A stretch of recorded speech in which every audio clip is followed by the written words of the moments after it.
Hello नमस्कार। Hindi classes with Atul में आपका एक और फिर से हार्दिक स्वागत और अभिनंदन।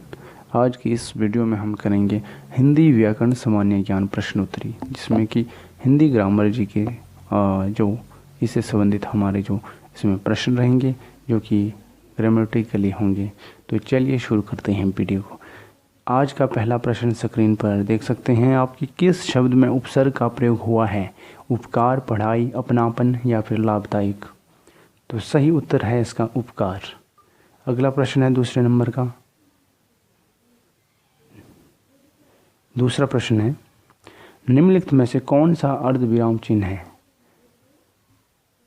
1, 2, 3, 4। तो सही उत्तर होगा इसका चौथा नंबर का जो अर्धविराम चिन्ह है। अगला प्रश्न है प्रश्न नंबर 3।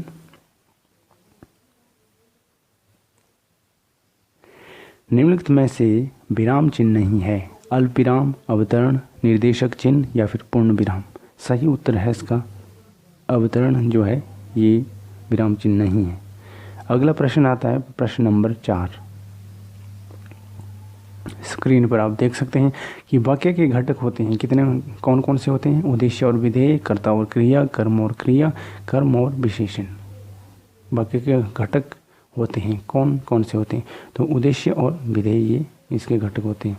अगला प्रश्न है प्रश्न नंबर 5। स्क्रीन पर देख सकते हैं जो कि कहता है कि किस शब्द में आवा प्रत्यय नहीं है? दिखावा, भुलावा, लावा या फिर चढ़ावा।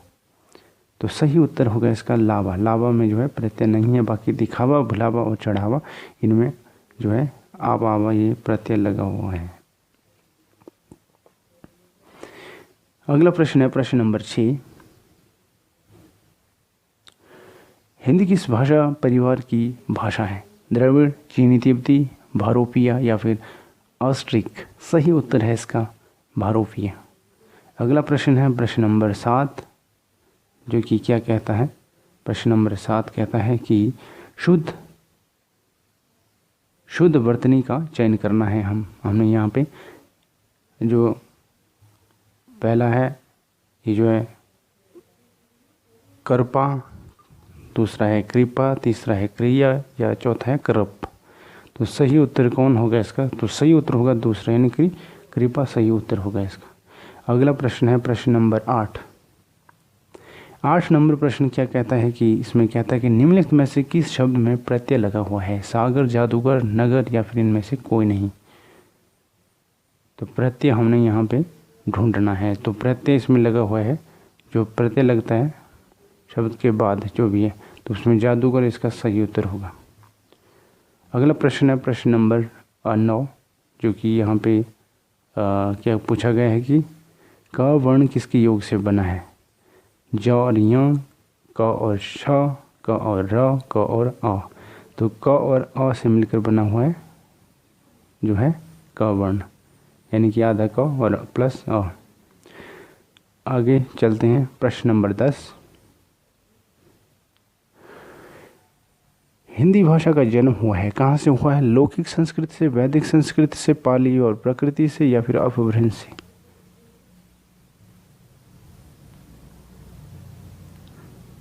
तो सही उत्तर होगा इसका अपभ्रंश से हुआ है।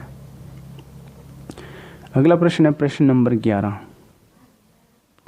प्रश्न नंबर 11 कहता है कि स्पर्श व्यंजन कितने प्रकार के होते हैं? 15, 20, 24 या फिर 25। सही उत्तर होगा इसका 25।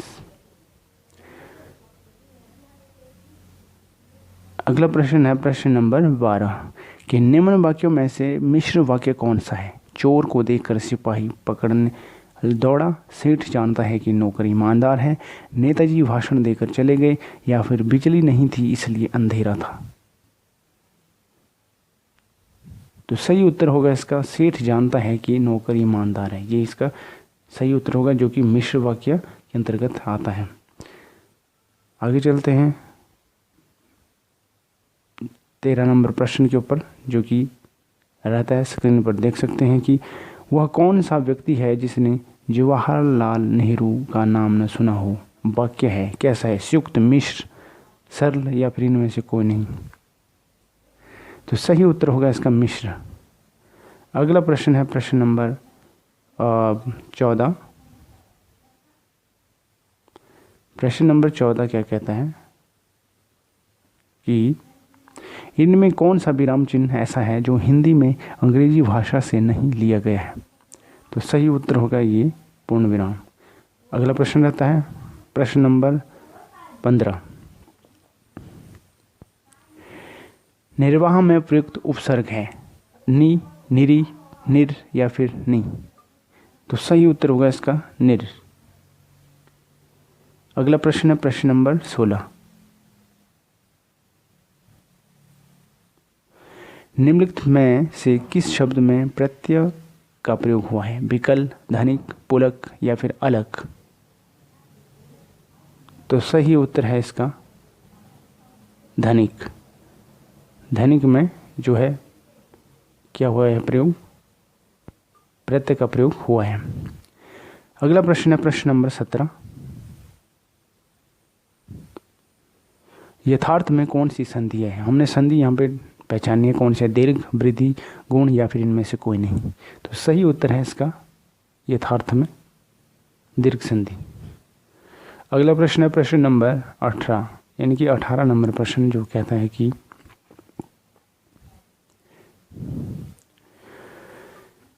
निम्नलिखित में तत्सम शब्द का चयन कीजिए। खेत, अजीब, उद्गम या फिर कोट? सही उत्तर होगा इसका उद्गम। अगला प्रश्न है प्रश्न नंबर 19। 19 नंबर प्रश्न कहता है कि भूतकाल के कितने भेद है? 3, 5, 6 या फिर 7? तो सही उत्तर होगा इसका 6। अगला प्रश्न है प्रश्न नंबर 20, निम्नलिखित में से किस वाक्य में अकर्मक क्रिया है? रामभद्र लिखता है, मैं बालक को जगवाता हूँ, गेहूं पिस रहा है, मदन गोपाल को हंसा रहा है? तो सही उत्तर होगा गेहूं पिस रहा है।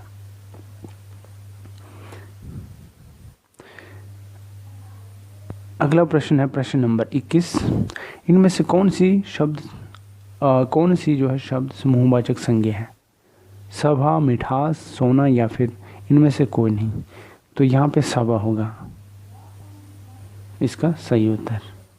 अगला प्रश्न है प्रश्न नंबर 22, वाक्य के अशुद्ध भाग का चयन कीजिए। राम के धनुष भंग करते ही दूसरे राजाओं के वक्ष पर सांप लौटने लगे या कोई त्रुटि नहीं? वाक्य के अशुद्ध भाग का चयन हमने करना है, जो कि सही उत्तर रहता है इसका वक्ष पर सांप लौटने लगे, ये इसका सही उत्तर होगा। अगला प्रश्न है प्रश्न नंबर 23, इनमें से किस शब्द में हलंत संधि संबंधी अशुद्धियां नहीं है? भविष्यत, श्रीमान, सच, चित या फिर बुद्धिमान? हलंत संबंधी जो अशुद्धि ढूंढनी है हमें, तो इनमें से किस ऑप्शन में है? बुद्धिमान, ये इसका सही उत्तर होगा। इसमें त्रुटि है बुद्धिमान में।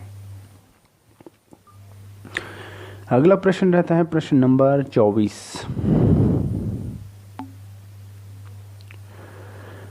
श कौन सा व्यंजन है? उष्म, संयुक्त, अंतस्थ या फिर स्पर्श? सही उत्तर होगा इसका उष्म।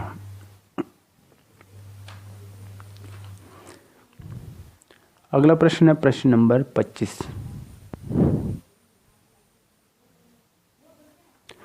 समुद्र मंथन करना का अर्थ है घोर तप करना, कठोर परिश्रम करना, दृढ़ प्रतिज्ञा करना या फिर उद्देश्य को प्राप्त करना? तो सही उत्तर होगा इसका कठोर परिश्रम करना को कहते हैं समुद्र मंथन करना। अगला प्रश्न है प्रश्न नंबर 26, निम्नलिखित में से कौन सा अल्प विराम चिन्ह है? सही उत्तर है इसका पहला, ये जो अल्प विराम में आता है।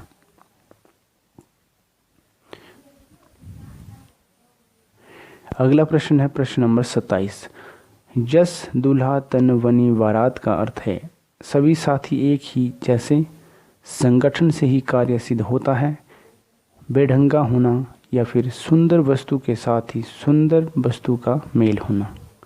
जस दूल्हा तन वनी बारात, सही उत्तर होगा इसका सभी साथी जो है एक जैसे, जो है सभी साथी एक जैसे, इसका सही उत्तर होगा।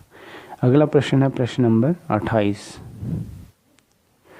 निम्न वाक्यों में से संयुक्त वाक्य कौन सा है? संयुक्त वाक्य हमने यहाँ पे चूज करना है। रूपा चाहती है कि वह नौकरी करे।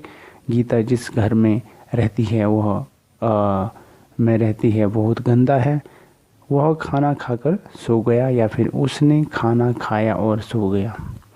तो यहाँ पे संयुक्त वाक्य को हमने ढूंढना है इनमें से। तो संयुक्त वाक्य रहता है इसमें उसने खाना खाया और जो है सो गया, ये है संयुक्त वाक्य। अगला जो प्रश्न रहता है प्रश्न नंबर 29। किस शब्द में उपसर्ग का प्रयोग हुआ है? लाभदायक, अपनापन, उपकार या फिर पढ़ाई? तो सही उत्तर होता है इसका उपकार। अगला प्रश्न है प्रश्न नंबर 30। अरे उसने तो कमाल कर दिया वाक्य है किस प्रकार का है? प्रश्नवाचक, विस्मयबोधक, इच्छावाचक या फिर निषेधवाचक? तो सही उत्तर होगा इसका विस्मयबोधक, इसका सही उत्तर होगा। अगला जो प्रश्न रहता है प्रश्न नंबर 31, क्या कहता है कि भाव शब्द में प्रयुक्त प्रत्यय कौन सा है? वह, आव, आव, अब वह, आवा, आव या फिर हाव? इसमें आव होना चाहिए। देखते हैं क्या है इसका आंसर। तो आव इसका सही उत्तर है। अगला प्रश्न है प्रश्न नंबर 32। पाठशाला किस प्रकार का शब्द है? रूढ़, योग रूढ़ या फिर यौगिक? सही उत्तर होगा इसका योग रूढ़। अगला प्रश्न है प्रश्न नंबर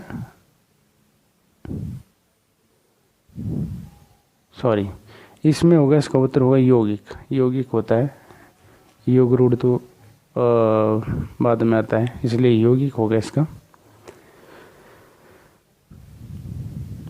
प्रश्न नंबर 33। इनमें से आपादान जो है, आपादान कारक की विभक्ति क्या है? से, ने, के लिए, से या फिर को? तो से जो है आपादान कारक की विभक्ति है। अगला प्रश्न रहता है प्रश्न नंबर 34। वाक्य के अशुद्ध भाग का चयन कीजिए। तुम कक्षा में आते हो, कोई त्रुटि नहीं, साथ क्यों नहीं लाते, तो तुम्हारी पुस्तक।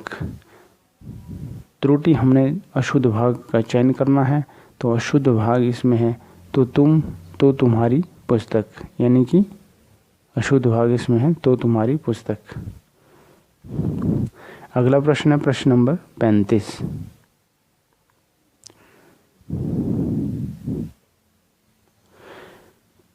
पवित्र में प्रयुक्त संधि का नाम है? गुण संधि, अयादि संधि, वृद्धि संधि या फिर इनमें से कोई नहीं? पवित्र में जो आती है हमारी अयादि संधि। कौन आती है? अयादि संधि। आगे चलते हैं 36 नंबर प्रश्न के ऊपर। इनमें से किस शब्द में वर्ण संबंधी अशुद्धि है? अनाधिकार, अनुकूल, अमरूद या फिर स्थान? अनुकूल इसका सही उत्तर होगा, यानी कि इसमें अशुद्धि है। जो नु है वो अनुकूल, इसमें त्रुटि है। क्यों त्रुटि है? इसमें जो अशुद्धि है मात्राओं से संबंधित, जो अनुकूल। अगला प्रश्न है प्रश्न नंबर 37। उसने कहा कि मैं घर जाऊंगा वाक्य है किस प्रकार का है? प्रश्नवाचक, मिश्र वाक्य, सरल वाक्य या फिर संयुक्त वाक्य? तो सही उत्तर होगा इसका मिश्र वाक्य। अगला प्रश्न है प्रश्न नंबर 38। जाके पाँव न फटे विवाई, सो क्या जाने पीर पराई का अर्थ है क्या है? जिसके ऊपर बीती है वही जानता है। दूसरे के कष्ट को अनुभव करना, या कठोर होना या फिर दयालु होना? तो इसका सही उत्तर होता है जिसके ऊपर बीतती है वही जानता है। कौन सा विकल्प है? जिसके ऊपर बीतती है वही जानता है। जिसके ऊपर बीतती है वही जानता है, ये इसका जो है सही उत्तर है। जाके पाम न फटे विवाई, सो क्या जाने पीर पराई। अगला जो प्रश्न रहता है प्रश्न नंबर 39, निम्नलिखित मिश्र वाक्य में से कौन सा विशेषण उपवाक्य है। मैं चाहता हूं कि आप यहीं रहें। जब मैं स्टेशन पहुंचा तभी ट्रेन आई। मैं कहता हूं कि तुम भोपाल जाओ या फिर लखनऊ जो उत्तर प्रदेश की राजधानी है। तो इसमें हमने मिश्र वाक्य को ढूंढना है। ठीक है, तो मिश्र वाक्य होगा इसमें लखनऊ जो उत्तर प्रदेश की राजधानी है, ये इसका सही उत्तर होगा और एक ऐतिहासिक नगर है, ये मिश्र वाक्य के अंतर्गत आएगा। अगला प्रश्न रहता है प्रश्न नंबर 40, इनमें से कौन सा शब्द समूहवाचक प्रत्यय नहीं है। लोग, प्रेस, वर्ण, वर्ग या फिर गण। तो सही उत्तर होगा इसका प्रेस। कौन सा होगा? प्रेस। अगला प्रश्न है प्रश्न नंबर 41, विरोध करना के लिए सही मुहावरा है कौन सा है। विरोध करना में से सिर झुकाना, सिर उठाना, सिर कटाना या फिर सिर चढ़ाना। सही उत्तर होता है सिर उठाना, यानी विरोध करना मुहावरा ये है इसका अर्थ। अगला प्रश्न रहता है प्रश्न नंबर 42, इनमें से किस शब्द में चंद्र बिंदु संबंधी जो अशुद्धियां हैं। अंगना, पहुंच, दांत या फिर चांद। तो सही उत्तर है इसमें पहुंच। कौन सा है? पहुंच में जो है त्रुटि है चंद्र बिंदु संबंधी। अगला प्रश्न है प्रश्न नंबर 43, मतैक्य में कौन सी संधि है।